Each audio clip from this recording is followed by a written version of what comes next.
everyone. Thanks for coming along. I'm Greg Bowering. I'm the Manager of Statutory Planning at the City here.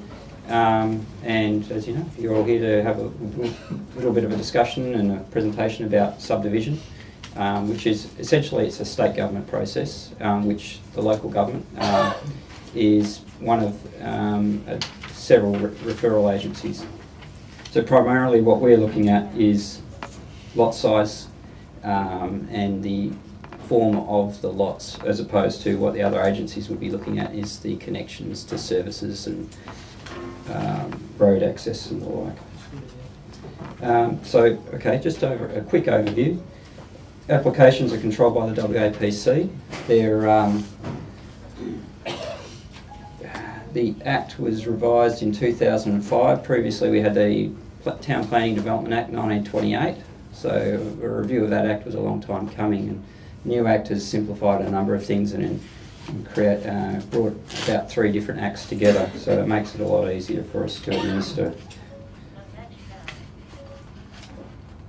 We, as the local government, are a referral agency to the WAP on subdivision proposals, so applications go to the WAPC. We simply advise them as to whether or not we are happy with the form of the subdivision, and I'll get into more details about that.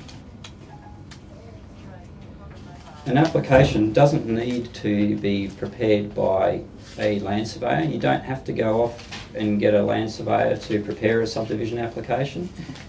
They'll probably tell you they can manage it, they can do it all.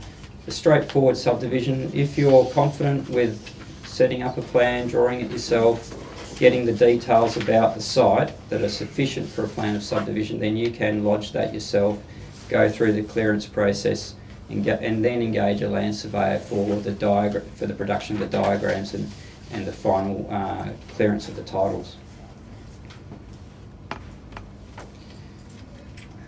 So once an application's been submitted to the WAPC, there's I'll show you the forms and the like in a minute. They're referred to us and other agencies at its discretion. So that might go to the DEC if they think it's a contaminated site, or it could be an EPA if there's clearing of vegetation that might be of wetland significance, native vegetation, bush forever. But generally for a suburban area, they're only going to go to Western Power, Water Corporation, Alinta Gas, the local government, and very few others. It's purely about servicing and the orientation of the lots that are being created. They'll generally approve it with conditions, or refuse an application if it doesn't meet the minimum and average lot sizes. Yes? What does an application usually cost? Approximately cost? 2-lot subdivision application is around about I think it's about $600 at the moment, a bit under $600. Now that's now indexed annually, so the fees were often for a long time just a fixed fee and they didn't change, but now they're indexed. They're valid for 3 years if you get an approval, so for lots under, I think it's under 4, for 5 lots or less, and 4 years for 6 or more lots. So you have essentially 3 years to go and do the works after you've had that conditional subdivision approval. You don't need to do anything once you've had a conditional subdivision approval. There's nothing that you actually have to physically do until you actually want to go and create the titles. But you shouldn't wait until the end of 3 years, because it will take probably a good 6 months to get a lot of the works done and the titles cleared. If it decides to refuse an application, you've got a right of appeal. But before that, you can actually request a reconsideration of the refusal or the conditions of approval if you don't agree with the condition. And that doesn't invalidate your right of appeal to the State Administrative Tribunal if you don't agree. I must say, if they determine that your lot doesn't meet the minimum lot size requirements or the average lot size requirements, there's pretty much not really much point appealing that. That's fairly fixed in terms of what they will and won't support, and there's a lot of case history about appeals that have been rejected on those grounds.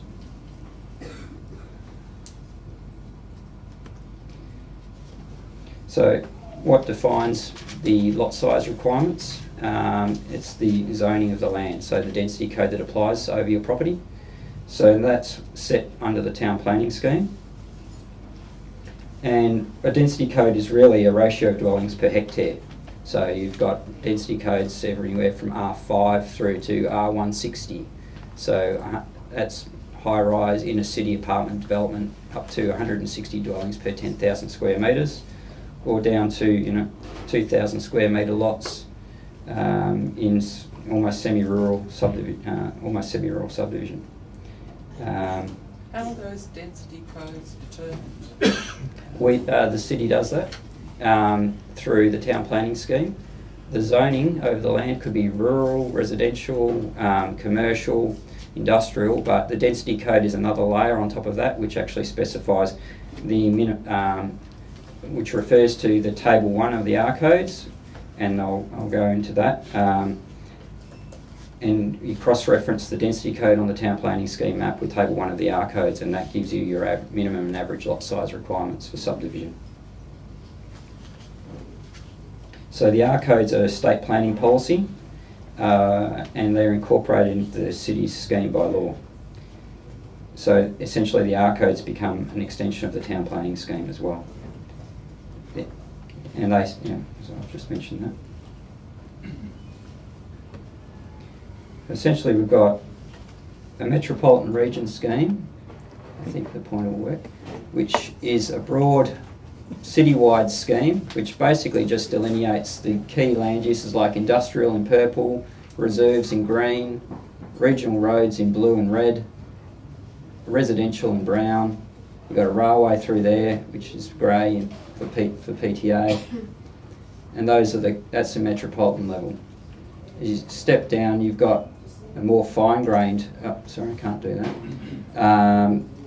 That's the town planning scheme layer, which shows the roads, it shows the individual density codings, it starts to define areas of light industry versus general industry, development areas, commercial districts and the like. But the metropolitan region scheme just looks at that as all residential or all industrial. Beneath a a zoning scheme, or before we actually have zonings, we will have development areas and structure plans. So structure plan is like a zoning and is very much the same, but it has a higher degree of flexibility. It hasn't been brought into the town planning scheme itself. It's only referenced in the town planning scheme. It's more flexible. It's for expanding and growing areas, Greenfield Subdivision. So this is Muriel Court and Semple Court and North Lake Road, and that's showing a very high degree of change there, going from rural lots essentially through to high density residential in some areas and medium density for the rest of it. And that will all flow into the Cockburn town centre site. And in some areas we have detailed area plans in the new growth zones, and those are primarily for small lot subdivisions where you have rear laneways, cottage lots, and they are a tool for us to define where the garages go, how far they can set back from the street, and they are actually essentially just variations, endorsed variations to the general R code provisions, so that they don't have to get a planning approval each time for each one of those variations. We basically endorse those variations en bloc as a detailed area plan. Yep. So how do you define or identify your subdivision potential? It's really, you have to have a look at your current lot size and any variations or additional areas that you can add to your lot that may affect the subdivision potential. Things such as truncations, rights of way or public access ways can be used to effectively increase the total area of the land for calculating your subdivision potential, and there's some rules on that in the R codes. So this is where you cross-reference that density code versus table 1 of the R codes, and other issues that you'll have to have a look at is, will the lot size requirements mean that I have to draw a boundary line through my house or through my shed or something along those lines that might mean it's actually not worth subdividing the property because you may have to demolish the house to do it just to meet the lot size requirements. So that's another stage if you're retaining a dwelling on the site. Excuse me, if you've got a battle axe, if you're planning a battle axe sort of subdivision, Yep. does the driveway to the battle axe, that handle part of it, Yep. does that actually count as? It does have, there is a calculation process. It is part of the overall and average lot size requirement. It also has to, portion of it can also contribute to the minimum lot size requirement. So there is a calculation, I can show you that as we go in. But that's, yeah, that's forms part of the average lot size requirement. Greg, on that question, if you have a corner block, then is there can you get away with a smaller lot size? You You can include up to 20 square metres for the corner truncation.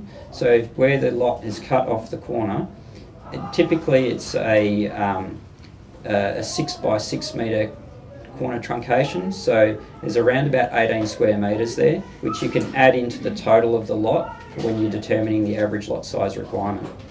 If you abut a laneway or a public access way, you can also take about half, I think it's about half the width of the public access way, and add that into your lot size for determining your average lot size requirements. This is table 1 of the R codes, and there's performance criteria that are set out against meeting the minimum and average lot size requirements. So across here you've got your density codes from R2 down to 60 here. There's high density requirements that go up to R160. And this sets out your minimum and average lot size requirements. So you'll see R2 is actually a 5,000 square metre lot size requirement going right, but generally most suburban areas we've got R20, R25 and R30.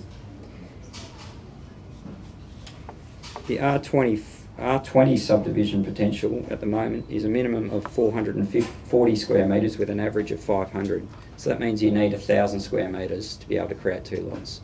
Yes? How flexible are the lot requirements? Generally not. There are some site area flexibility that has been introduced in recent times in the current version of the R code. Sorry, I'll switch back. Excuse me, Greg, can I just switch on that microphone because it's Yeah. cutting in and out? I noticed that. Just pull it out. Sorry, I'll put myself onto it. Thanks. I'm speaking loud enough for everyone without it, I assume? Yeah. Yep, okay, thank you. R20, so we've got in here, we've talks about some of the site area requirements and meeting the acceptable development requirements under the R codes, and then there's performance criteria. So you may not automatically meet those minimum and average lot size requirements, and you may be able to justify it against performance criteria, so development of the type and density indicated by the R code designated in the scheme.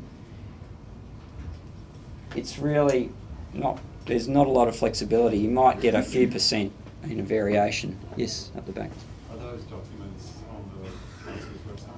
Yeah, not on our website. This is on the state government's website and residential design codes. You could just, if you want to, you could just Google R-codes, Western Australian WAPC. I'll take you straight to them. You can access, I think we have a link. We may have a link on our website to their website. Yes. Sorry, and another question was, you said something about single bedroom dwellings. Oh yes, I skipped that part, sorry. Yeah, there's other options. If you don't meet the minimum and average for a standard or a normal dwelling, you can potentially look at an aged person's dwelling, these single bedroom dwelling or ancillary accommodation. Ancillary accommodation is not an independent dwelling as such. or it is an independent for living purposes, but it is not subdividable. You can't create that as a separate title, on a separate title, whereas you can with aged and single bedroom dwellings, although they have quite strict floor space limitations. So really a single bedroom dwelling is just that. It has one bedroom. You can't call another room a study or something. That won't get through. And that has a total floor space limitation. Aged persons also has a floor space limitation, but they get the same density bonus. So you can it's basically a 2/3 density bonus, and there is a way of calculating it. So your average lot size requirement can be reduced for that lot by 2/3 if you don't meet their normal requirement. But for aged persons, there's other constraints which talks about being in groups of, I think, 5 or more, unless you're claim a variation to that provision, and we may look at that if you're close to a walking distance to a shopping centre or something along those lines. So there are ways and means of varying that, but the general lot size requirements under the R codes aren't all that flexible, particularly not the average lot size.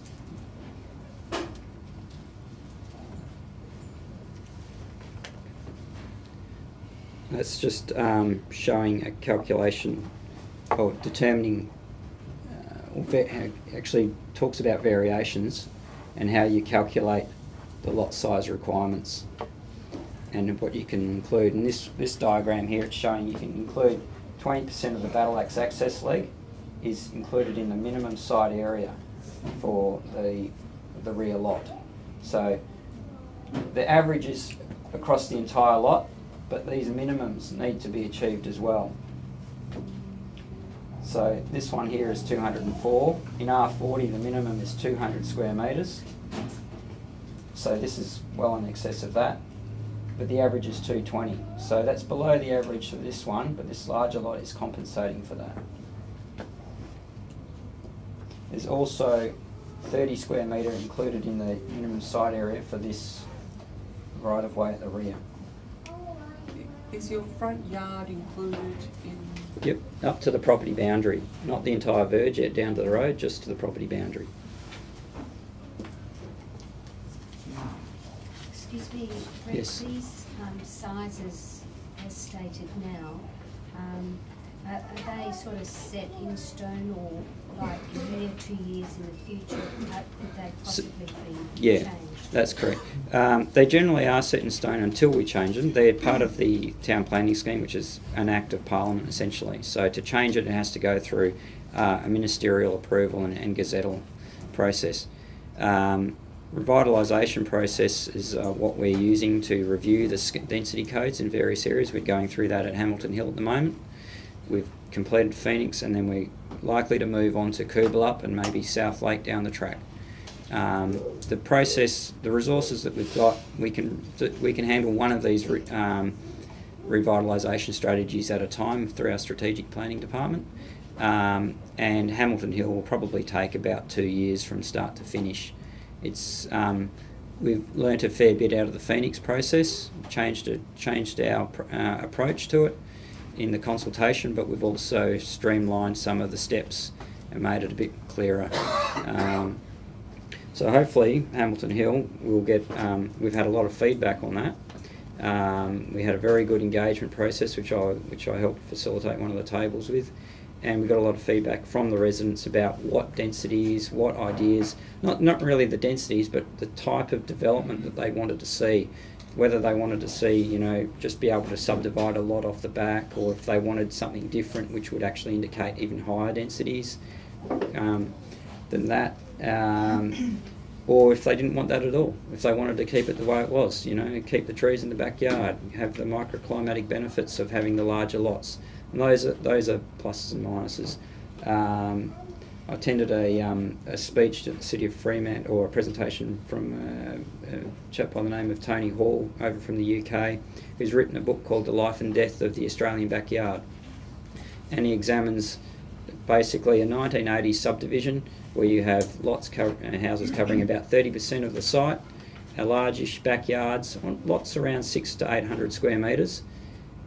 a lot of trees, a lot of open space around the site. You come to the 1990s and you'll see still lots around 600 to 800 square metres, no trees. Houses are up to 400 square metres, covering over 50% of the lot, and a very, very marked change in it. And it's not a change in lot sizes, it is actually a change in what we build and what we live in. And there's a lot of reasons for that. And some say it's the capital gains tax investment. Everyone says build bigger for resale, all those issues. There's a lot of reasons why we do it, but not a lot of them seem to be logical from a planning point of view. And it's a big issue for planners. How do we manage the urban form? Do we just allow people to build bigger and bigger on a flat lot, single story, cover the whole lot? Or do we start looking at making development go 2, 3 story, closer together, side to side, but create backyards again by doing so, and such as in the UK models, in the village context that they have in the UK? Excuse me. Yes. A lot of the houses have no back way out in a fire. Yes. And we were brought up in England because I used to ask, what's that staircase on the outside of a building? It was a fire escape. Yep. But there is no way out in a bushfire. And we live in Success, and next door is Beliar Park. Yes. And the houses are all very close together. There's only a front way Yes. in and out, and they were threatened by a bushfire. Yeah, and that doesn't seem right yeah. to me. There is a review going on under the whole Bushfire Act process. Clearance of subdivisions is included in that, and basically subdivisions are required to have a bushfire management plan, and which details how they will be protected from fire source features such as native vegetation that back up to them. And a lot of the time that hasn't been carried out. We've done a survey. The city's been quite active in the last year or so researching these. We've been we've had a graduate who's gone through and pulled out all of the subdivisions that have been done by developers in the last 20 years, I think, looking at where the fire management plans have been done. So yeah, so that's, and we're trying to identify that. But generally a single house will be designed to building code standards, and that allows for exit distances to escape fire danger, and that will generally be out through the front of the property. Yeah. Yes. But really, it doesn't work from experience. No. So that's just that diagram enlarged for you to see there, showing that some of the variations and the ways of adding space into the minimum lot size. We'll just move on. Can I just ask a question there? Yep, With go that back. right of way, they allow you to add that 2 metres by the right of way to your area to calculate your site area. Yep. I'm referring to Coolab now because I've just moved to Coolab. Yep. Coolab has, being an older suburb, very large road reserve. Yes. Like Yep. a lot bigger than you really need. I came from Willerton with 3 metres and I come to Coolab with 5. Yeah. Yes. 5 by 60 type thing. Yeah. Is there any likelihood that the council will actually give us some of that to add in to our subdivision, to push our 800 square metres to 900 square metres? It'll depend entirely on where the first issue will be, where the services sit, how close to the property line do they sit. They are apparently reducing the power to underground power. So. Yeah. So if the water lines and the power poles are in the way of moving, basically it's a road closure process. I'm not actually talking about giving us more land. Oh, okay. I'm talking about including that in, add it, no, that's a good point. But no, that's not the size of the verge isn't a factor in the state government's rule, but it's an interesting idea where the verge is quite large. The problem I see coming into Cockburn is that people don't look after those. Yeah, that's a good idea. They've fenced them off there. They just the state looks after that, the council. Yes. Whereas if you make them small and you allow people to bring their houses closer. Yes. Because I'm in a little old state housing home with a 6 metre and 7.5 metre and 9 metre frontage on the corner. Yep. And if you actually reduce that, like you see in the suburbs like Willerton, people take ownership of that. Yes, correct. And it gets merged. Yep. No, it's actually a really good idea. I hadn't heard that one before, so I'll actually discuss that with some of my team. And Arcade's review is ongoing. They're still calling. I think they're still I think they might have closed submissions, but it's certainly something that you could send to the Arcodes review, and you could look at, and they could have a look at that perhaps in the next review, which will be, I think, in 2 years' time. I think they plan to do it ad hoc amendments to the Arcodes, which is a little bit of a worry sometimes because we're not sure when they're going to change it. Do the council have overriding codes that they apply to the Arcodes? No, the Arcodes override anything we have generally. We can have a policy that builds on what the Arcodes say, but we can't use a policy or a scheme provision that contradicts the Arcodes. So that subdivision applications, that's a Form 1A application. It's basically, you can fill that out yourself. You can download those off the department's website. You need to have your lot details, your title details. So get a copy of your certificate of title. If you don't have one, you can get it from Landgate. You can purchase it online from them. They can send it to an email address. It takes all of about 5 seconds for it to be emailed to you. It costs about $20, $24. Excuse me. It seems to be a bit confusing. I got a application. Yep. And it what repeats itself what you have to do. On the council, is there a person which you can actually, Talk to about lodging an application? And yes. they can help you. Who's such a person? I mean, some people, some lawyers, some just an everyday person like me, and sometimes you would like a bit of help. We can give you general advice at the city about subdivision, so we can give you a general advice. But when it comes to preparing your application and submitting it, if you can't do it yourself, or you're not confident, you can either go to a land surveyor or a planning consultant. Land surveyor can do the whole lot for you. They will prepare the application, the diagrams. You say you can do it yourself. Surely. Yeah. We've been. Yep. If you're confident with the forms and setting it up yourself, then it is possible. You should have somebody up here at the council to help. Why should I go? Everybody with me? Yeah. Where should I go? Thank you, madam. Yes. Where should I go to land surveyor when I can go to you? Wait a minute. Yeah. Okay, sorry. I pay my rates to you. Yes. But at the same time, you say it's easy enough to do, but direct me to a surveyor. Yes, because you are. We are not born all engineers. No, I'm not saying that. We cannot put the hand in our pocket as we are over the age. Okay. And we cannot put it all in the packet if the $2,000 or $3,000 to a surveyor, because surveyors are just of us there. Well, I'm sorry, but that's really something that you have to look at yourself. Someone to whom we pay tax to, rates for. To be able to come here. Excuse me, Mr. So-and-so. Now you gotta go there. I want you to help me because I pay you the rates. Yes. Am I right? Yes. Okay. Yes. Bear in mind. With me? Yes. Thank you very much. Bear in mind that you're taking advantage of a subdivision, so you're making a financial gain out of the land subdivision process. You're the one who's profiting from the subdivision, so you will on-sell the land. The costs that you incur in that process are your costs. Okay, we don't exist to enable you to. We're not architects. We're not surveyors. Okay, we're town planners. We work for the city, and we process people's development applications, their subdivision applications as they come through. We work with people who have paid for their development applications to be processed and their subdivision applications to be cleared. So they pay us for that service, and our rates and your rates. And I'm a ratepayer. I live in Southlake. So I am also a ratepayer. But I don't expect my council to do my applications for me. There's no expectation that we would provide that to a private individual. Do you help people?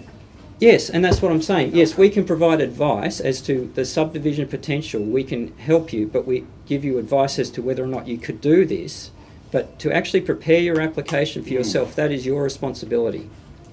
To fill out your forms, to design your, to prepare your design, to do your drawings, that's your job as the owner of the land. You can engage a qualified professional if you can't do it yourself, but that is your cost, not the city's. Yes, but if you have been put zoned residential and you're on a big block of land, the council will profit by the extra rates. Oh, true. And you're Yes, saying but that you the will council profit from won't- the sale.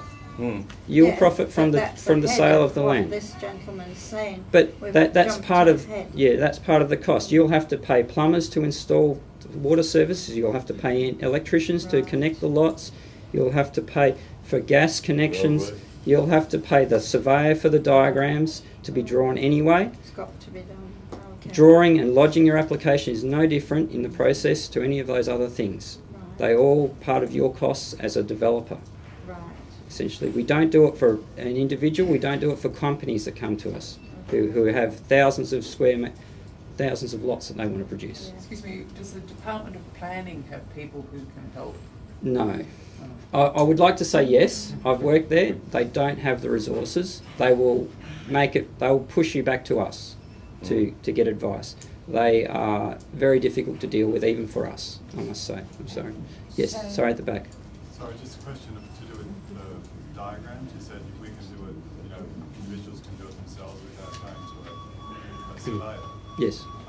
But, so what does the surveyor do? They are licensed to prepare the final diagrams. So the final drawings have to be surveyed, accurately dimensioned, and meet the standards that are set out by Landgate for the drawings. Only licensed surveyors can do that. Okay, so we can just like Yep. do the conceptual plan, but the actual. Correct, yeah. For a conditional approval, you don't need to be a surveyor, although it may pay off, it may be beneficial. They'll take over the work, the job for you. They'll do the lodgement, they'll follow up the agencies, they'll hassle Water Corporation, us, until the approvals are obtained. And then they will assist you with getting the works done, getting it cleared, and getting the final diagram submitted to the various agencies. Yes? So in reality, if you sought advice from the council, what the basic requirements are, you're probably at the end of the day better off getting a surveyor to do it if you want to take the full step. Because you Yes. have to do it at the Yeah, end anyway. yeah, So- and that's often the case. But some people, and that's why I was saying you don't have to, but it is recommended that you use a surveyor to go through that process. The So- cost will be there eventually anyway. Yeah. Sorry, there was a lady just I here. was just going to say, following on from the initial form, Mm. no problem.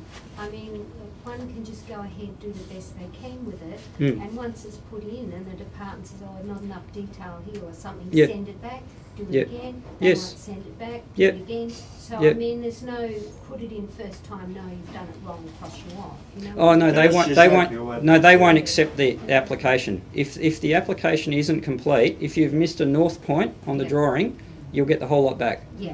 Yes. So Okay. that's Of just course, what so you can do. what we're Yeah. going to do, And- instead to be the fellow that helps you, please, that's what is done, send it in, because otherwise it's going to be a process, it's Yeah. already 6 months wait.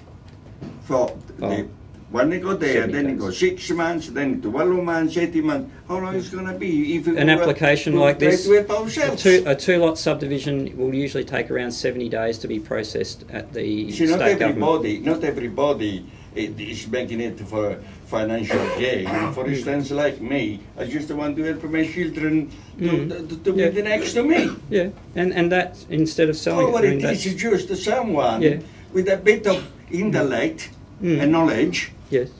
Because if you make a form, surely, for God's sake, you have someone that can direct Yes, the council but we didn't make that to help form. you out. That, again, that's the West Australian Planning Commission's form, and we can provide Yeah, pass advice. the back, will you?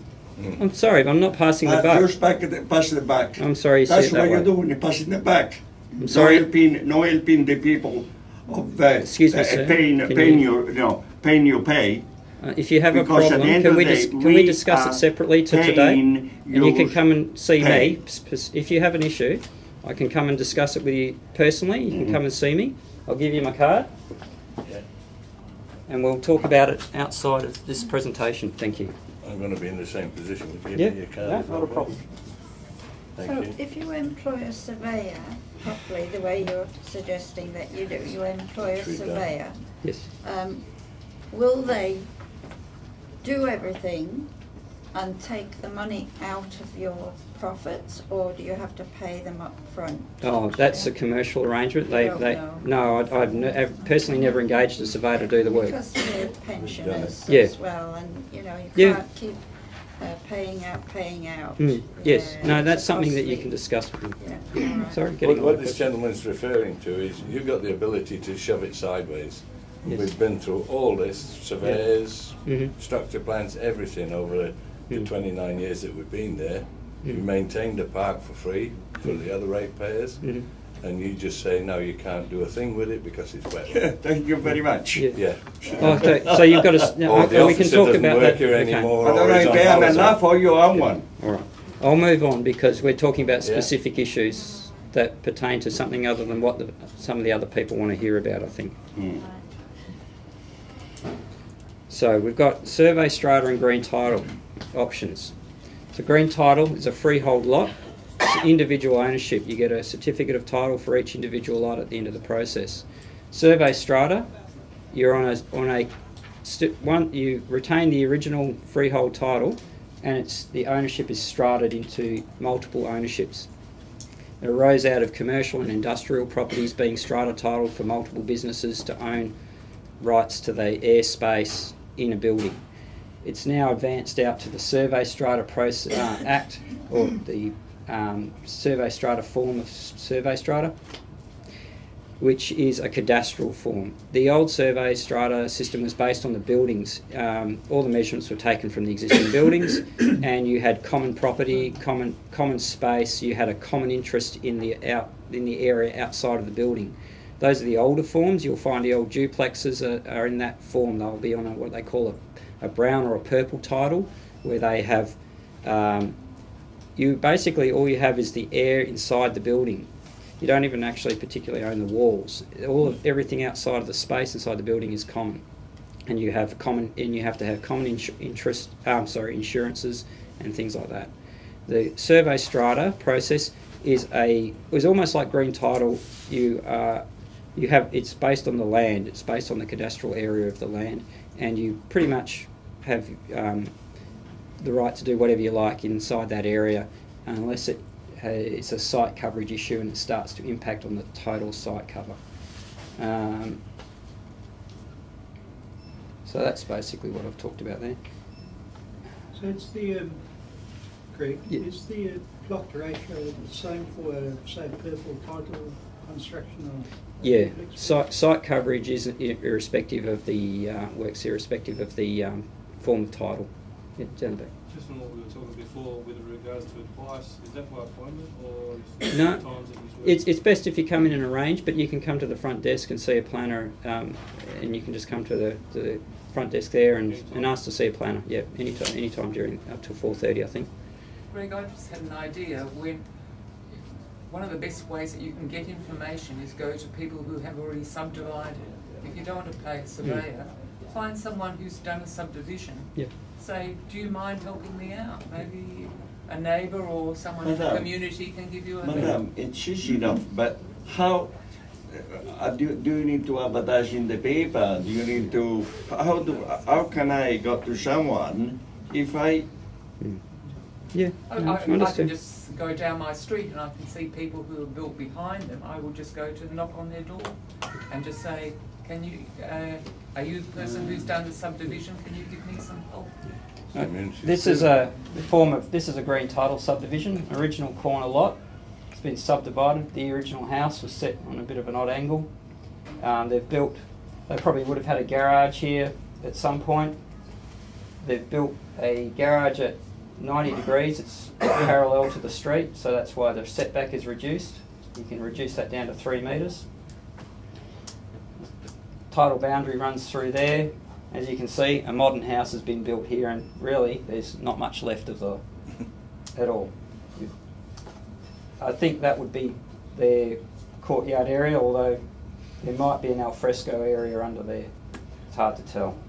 But to me and everyone else, looks like, oh, it's 100% site cover. I'll tell you now, that's actually 50% site cover. If you took out the ROI, you took out the eaves, and you calculated it, it's actually only 50%, around 50%. So essentially now they're allowing basically minimal setback from the street frontage, which is on the left-hand side. This is your secondary street. This is their primary street, where they would have a 6 metre setback average requirement, and this can come down to 1.5 metres depending on the length. Like a normal side boundary. Yep, just like a normal side boundary, and that's always been the case on a secondary street. You'll see most. What size that block was? No, that's in Spearwood though, I think. I can't recall exactly where I took that screenshot. But the size looks like a quarter of an acre. Greg, Yes. is subdivision a prerequisite for constructing two No. buildings? You can build before you do that, and that's another option in the built strata process. You can you can get planning approval for 2 group dwellings or a building licence if you don't have variations that need planning approval. You can go straight to building licence. Although some people go in for a building licence thinking that it's fully compliant, building department identifies variations, then you've got to come back, lodge a planning application for those variations and get that approval first before your building licence will be issued. So that can slow things down. But you could build those as a subdivision, as a development rather, like this. These are 2 examples of strata title, a rear lot, and these could have been built, this could have been built, and then the strata boundary created following construction, and that's a built strata process. Yes? So, by the looks of it, there's the house to land or open space ratio tends to be more than 50%. It looks that way, yes, but to a trained eye, that's would be just on compliant. I would say that it's very, very close for both of those. Do you take out There- walls and Yeah, there's some variations that are permitted. I'd say that the patio here, we've required this to have translucent sheeting in here for natural light, but that's covering the entire courtyard area. But we would generally exempt that because of the access to natural light from the translucent sheets. The same, I think this has got some in there, but we would probably required more than that, but they didn't put it in. Yeah, the sunroof. Yeah. So, but the front yard's there, the setback is maintained through there, and the consistent streetscape is retained at this stage. Greg, what are the current open space requirements for Seeking? Our policy has a bit of a variation. I think the codes allow for it steps around actually. It's in the table. There it is. Open space minimum 20 is 50%. Is minimum open space. 30 and higher, it's about 45%. So you can cover more of your site at the higher densities for some reason. I'm not sure why it doesn't go the other way.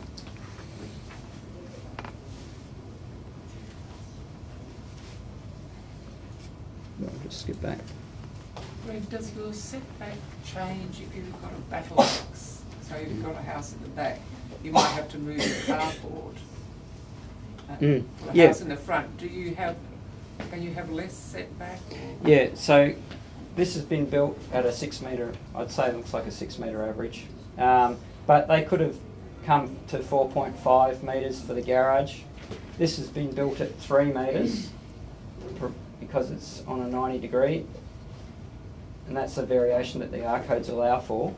But the average would still need to be maintained at 6 metres. So that's area that compensates for area that's built forward of 6 metres. And there's a calculation process in the R codes. There's quite a few tables in that show you how to do that. So that's a plan of subdivision. That would have been produced by a surveyor. And it just shows the density coding here is R20. The existing house is here. It's got a patio, I think, that runs through here. The proposed line of subdivision, proposed lot 2, 440 square metres, which is the minimum lot size required under R20. Proposed lot 1 is 544 square metres. So that's the combination of the two, 440 plus 544. 544 is just under the average required. Total area is 948. So they've had a variation to the, or plus the truncation, sorry. Plus the truncation is 1,002 square metres. So they just creep into compliant with the average lot size requirement under R20 by a couple of square metres. If they were probably 990, they might have got it as a variation, I'd say. Anyway, but that's a fairly typical surveyor's diagram of a proposed subdivision plan. So north point, elevation, contours, features, trees, where your crossovers are, the features of the site, where all the windows are, any structures that are to be demolished or to be retained, all marked on there. Great question. Yes. You've said that the site size needs to be 450 to 500 square metres, so Yep. it's 1,000 square metres Is the average, yeah, for two. Yeah, 1,000 required for two. The average lot size of 500 square metres per lot.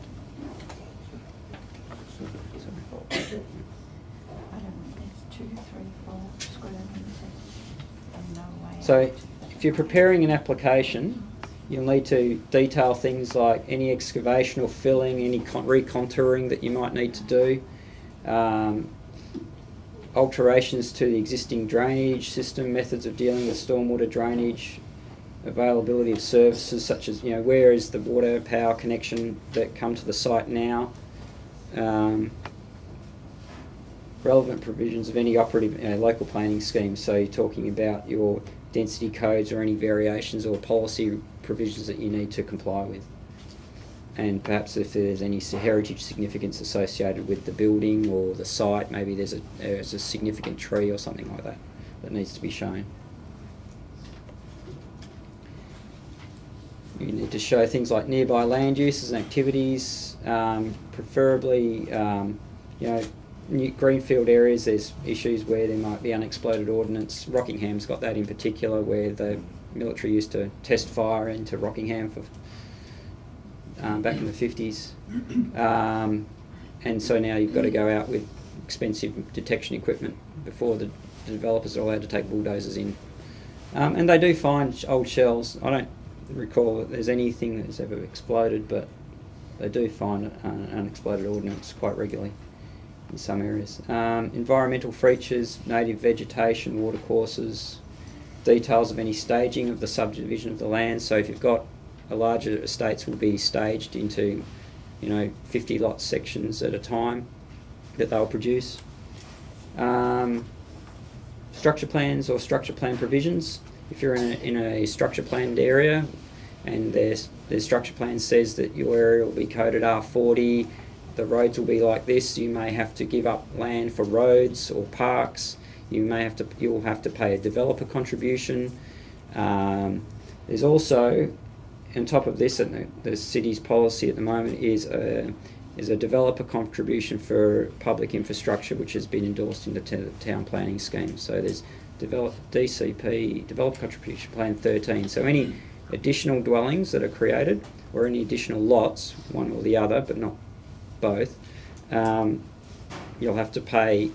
I think it's a variable figure, but it's generally around about $2,500 per dwelling or per lot that's created to the city, not for the existing one, but for the additional ones. So if you're creating two lots from one, at about $2,500 fee, that comes back to the city, and that goes into a fund that has already been determined what that will be spent on, and that's all been through scheme amendment advertising over the last few years. And that's Developer Contribution Plan 13 in the town planning scheme. And that applies to the entire city. So if someone builds 100 units, they have to pay that contribution times 100. If you build one, you're paying on top of the existing one. You just pay one time. That's an example of a plan of subdivision straight out of the application guidelines from the WAPC. It's relatively simple, and they're just carving this old lot into 3 facing this street. Probably originally the house faced this street and that was their primary, and they're at a higher density now. And this is a battle axe subdivision plan. It's a very simple plan of subdivision. I generally recommend a bit more detail than that, but that would be accepted. It's in their guidelines. Do they give a sample of what the plan has to look like? Well, that's it. Essentially, that's their example straight out of the guide that's on the West Australian Planning Commission's website.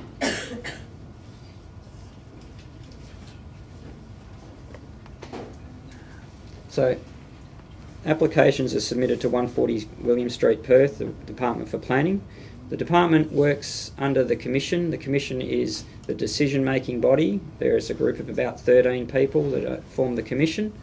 The Department for Planning are the guys and girls who do all the work. They assess the applications, they prepare the reports, and they submit those reports and proposals to the Commission for determinations where they're required to.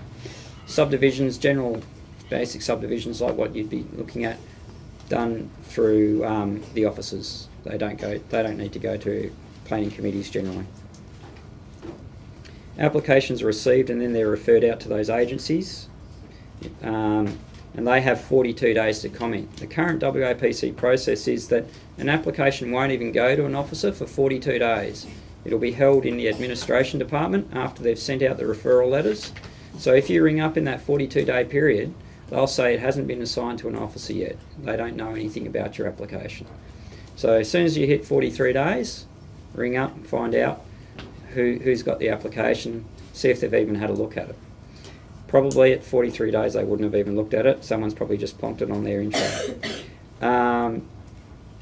What you can do is you can get online. They have an online tracking system that says when they've referred it off to those agencies, how long it's been in with that agency, and when their response has been received, so you can track all of their referral responses online.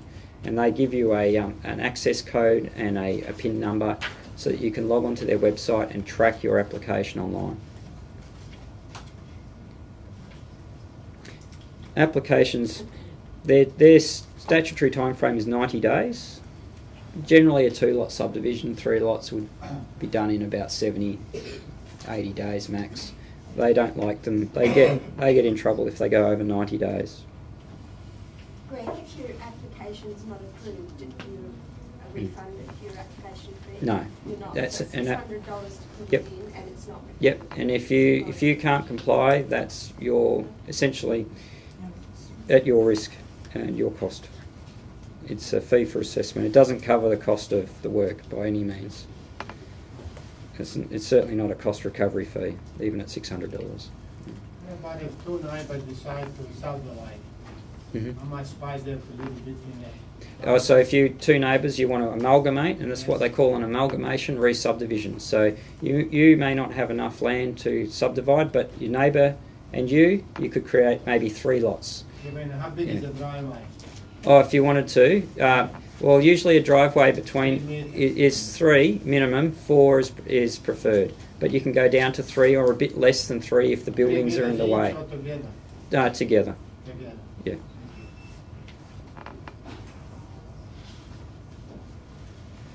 Sorry. So conditions would be set along these lines: clearing and filling of the land if required. Provide all the lots have to be connected. Demolition of any structures, filling of any and decommissioning of septics if you've got septics, removal of swimming pools, that sort of thing, and potentially upgrading of the existing dwelling. And that may mean providing a new car parking area, ensuring that it's got an outdoor living area that's accessible from a lounge room or a family room scenario, or potentially the standard of structure may need to be renovated to a certain degree. South Perth, I know they do an inspection with the planning and building department. They'll go into the existing house and they will look at the tiling in the kitchens, in the bathrooms, they'll look at the guttering, they'll look at the state of the roof, tiling, and they will specify what needs to be upgraded in the dwelling before they will clear the subdivision. So we're not that onerous. I know South Perth are quite specific about upgrading of existing dwellings because I worked there for a while.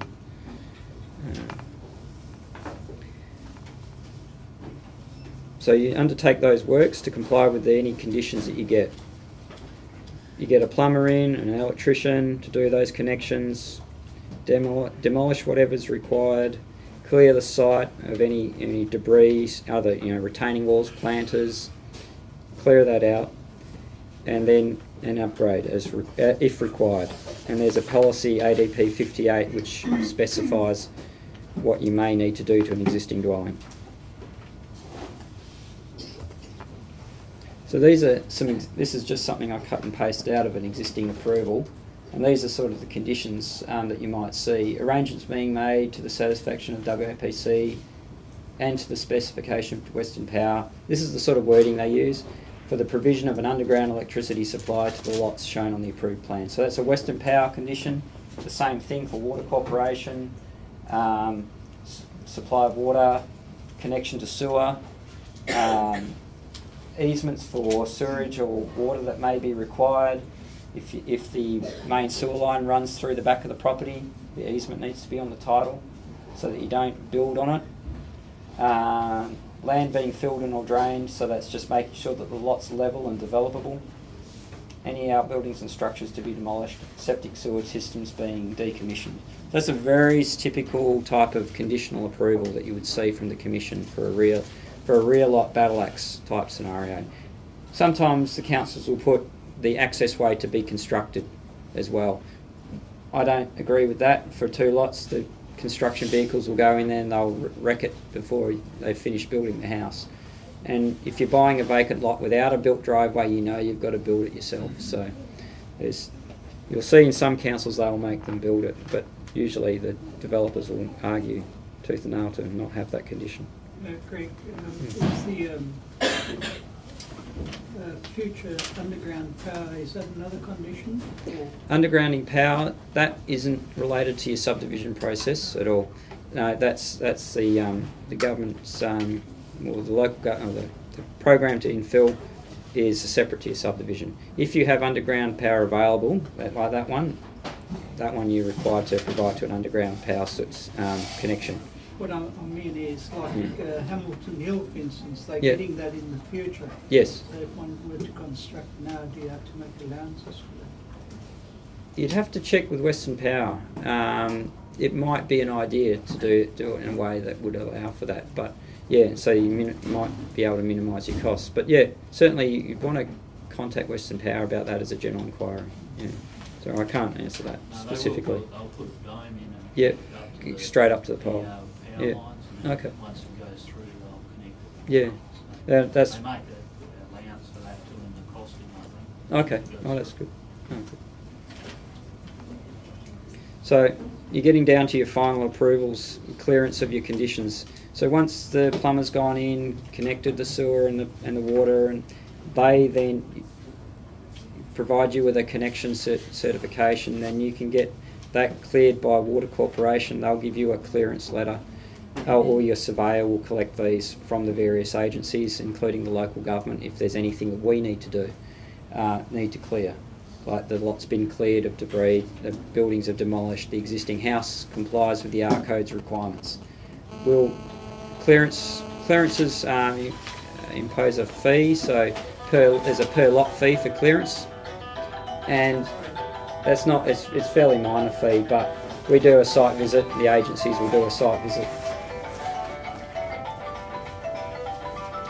So what have we got here? We've got diagrams and clearance letters from the agencies such as LG, WAP, submitted by the surveyor to the WAPC with the diagram for endorsement. So they'll have the final diagrams prepared, and WAPC will then confirm whether or not the subdivision is in accordance with the approval and all the clearances have been obtained. They then endorse that diagram, they'll stamp that, and then that'll all go straight to Landgate. And then Landgate will then process the dealings and issue the new titles or the strata plan. And that last process is really handled entirely by the surveyors. It's the best way to do it. Greg, do you have a summary of the basic costs, and not including amenities like Western Power and surveyors, but the actual costs to be paid to the government for a subdivision? No, and the reason for that is it's extremely variable. It'll depend upon how far they have to bring power or water or sewer. Those sorts of costs are. Application fees are set in the fee schedules by the state government, but your main costs are all about connecting and providing services to the sites. Paid to the amenities. Yeah. But the costs to local government or to state government or planning commission. Oh yeah. Do you have a summary of those sorts of costs? Well, really, your application fee to the state government is set by the number of lots you're creating. So there's a fee schedule. I don't have that here, but it's variable depending on the number of lots. Okay, but say and subdividing into two. yeah, it's about $600 is thereabouts for a 2-lot subdivision application, and then clearance is a fee. I think it's around about $70 or $80 per lot for the inspection and clearance. So basically, you send us and a letter saying, I have now completed the works in accordance with these conditions.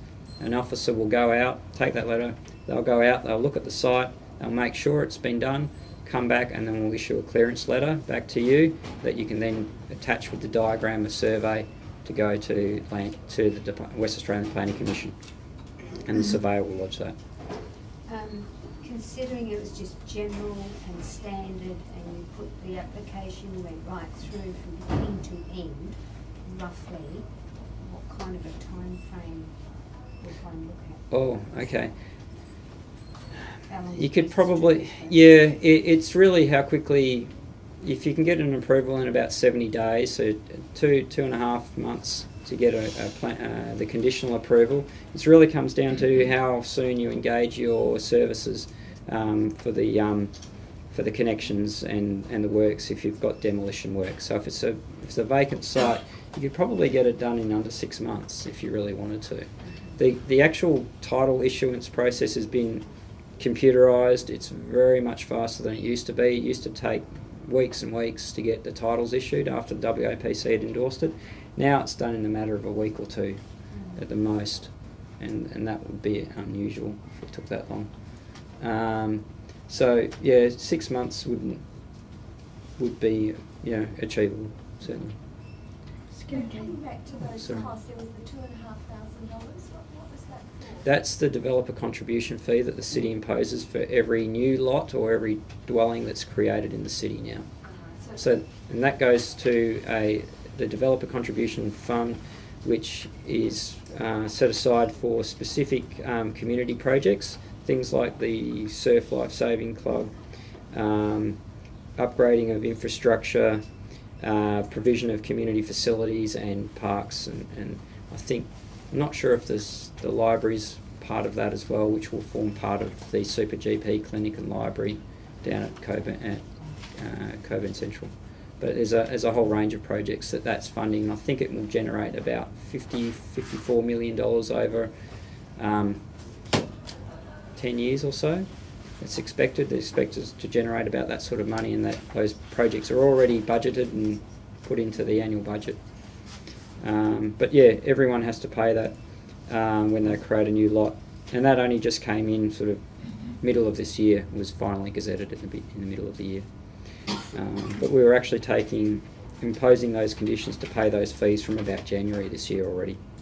So excuse me, going through this way that you say, through a surveyor, yes, that's official. It's been officially surveyed. Yep. You don't have to have it surveyed again. No, they'll have done the survey for the diagrams. Good thing. Yeah, they'll have to do that in order to lodge the diagram. So they'll come out, they'll peg the site, they'll use the theodolites to measure the rise and fall of the land, everything else. That's good. So they'll survey the existing building, and they'll take a lot of detail.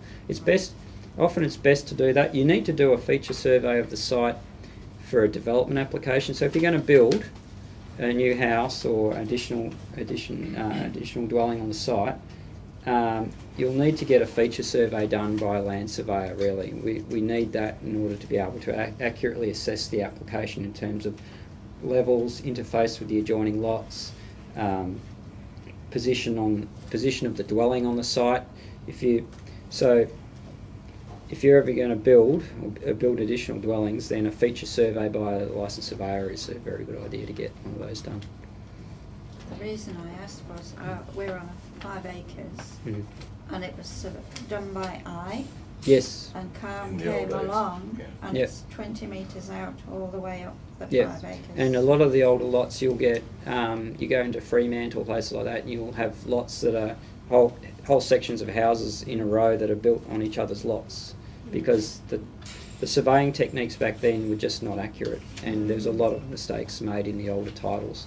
And so what they end up having is adverse possession of the adjoining property because they all have it, basically. And you'll find, but that's a surveying error.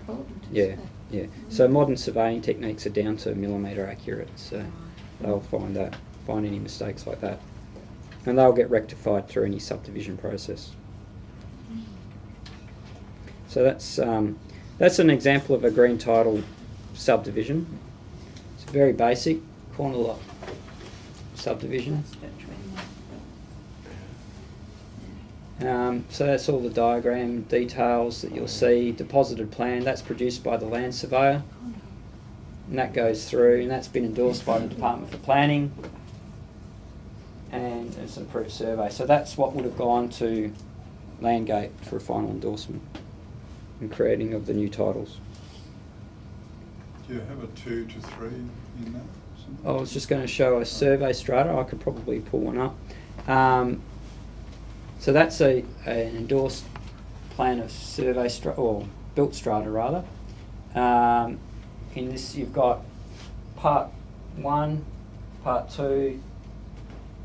This is part 1 for probably for car parking, I think.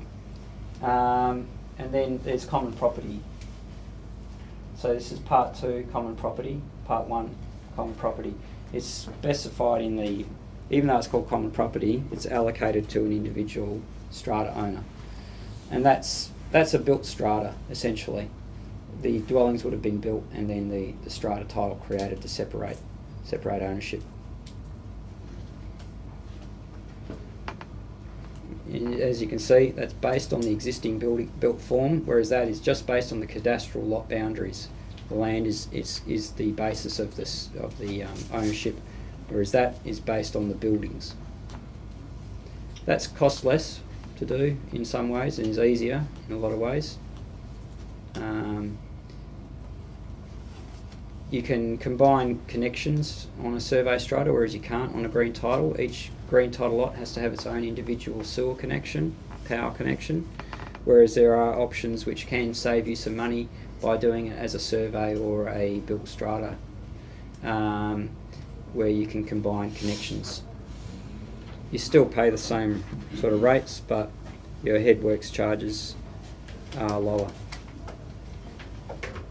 Oh, that's the end of that slideshow. I guess I'll take any questions you like at the moment.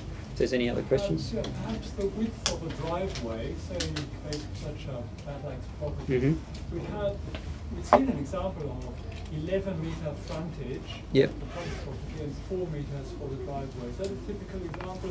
Is that a particular relation, or is that a minimum 4 metres? Yeah, 4 metres is the standard for the battle axe leg, unless there's a building or something obstructing that width, and you can get down to around about 2.8 metres if to retain an existing dwelling. And then you're actually getting down to a width there where you can barely open the car doors between the fence and the house. So the main house, for instance, at the front, might have an overhanging roof? Yes, you can have intrusion easements. You can allow for it if you want to, but generally if it's a green title, you'll have to cut the roof back. Yeah. You cut the structure back to the wall, and a gable ladder. Yeah. So generally you would cut the dwelling back to the boundary line. Yeah. Greg, among suburbs, it's a lot less than 1,000 square metres that you can subdivide. Is there any review process going on that that may be reduced at some Yeah. point in, say, Cockburn? Yeah, and that's the revitalisation strategy that I touched on earlier. So the city's going through the Hamilton Hill revitalisation process at the moment, looking at options there. Following that, our idea at this stage is to go then to Cockburn and have a look at that. And time frame for that? I'd say once we've got Hamilton Hill out of the way and done and completed and endorsed in the scheme, then we'd move on to Cockburn. And that should take about 2 years from start to finish. And if that's completed, what size then does the lot? Oh, well, that'll be entirely dependent on what we get, the sort of feedback we get and the aspirations that we get out of the Hamilton Hill residents, and the same when we move on to Cockburn. So if people say we want to keep it the way it is, we don't want subdivision, we don't want rear lots being subdivided off, then that's what the city will proceed with. Can I say we do? Yeah, and a lot of people do, and we got a lot of that. But how many people would have to say we don't before you would not do it? Well, we would go through a number of consultation processes. We would go with Hamilton Hill. We've basically gone out and said, what are your ideas? What do you want to see Hamilton Hill look like? How do you want it? Do you want it to stay the way it is? Do you like the built form? Do you want to see more intensive development? If so, what type of intensive development? Do you want it clustered around commercial areas on main roads, have it larger scale, or do you want to have it relatively low scale, spread across the whole area, and just everyone gets an R30 or 40 subdivision potential? So those are the sorts of questions we've gone out with, and they're fine. But what sort of percentage did you get back before you made a decision? At this stage we've had the workshops. Those results from those workshops are sort of being collated at the moment. They haven't been finalised. We're sort of still reviewing that. Once we've got those ideas, then we'll actually go out for more specific feedback. So sending out letters to residents, asking them what are the sort of densities that they actually want to see and where. So that's when we'll get that next level of consultation. We'll get that more specific sort of feedback.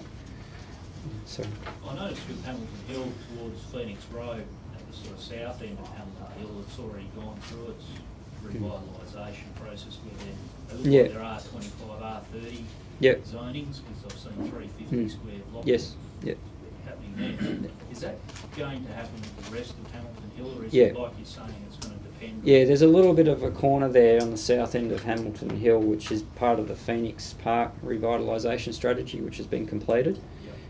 So it's basically everything up to Winterfold Road and across to Hilton. So it's the whole area of Hamilton Hill that's being looked at in the revitalisation strategy. More than likely the R20s will go to an R25, you think? Winterfold Road?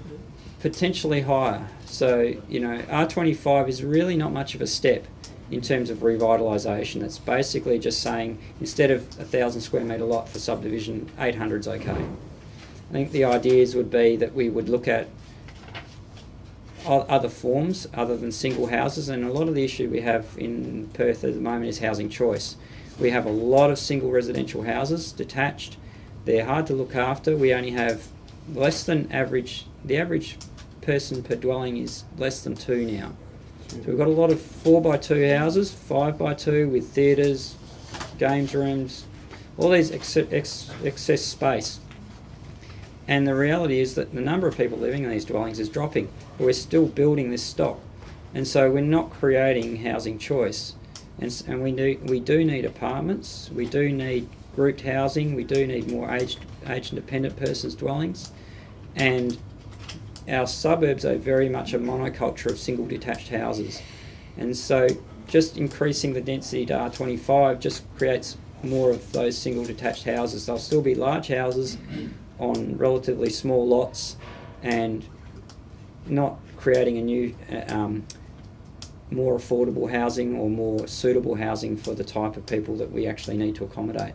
So my personal thoughts is that you have areas, locations that you actually increase the density quite substantially so that you go to 3 or 4 storey development, but then you have communal open space.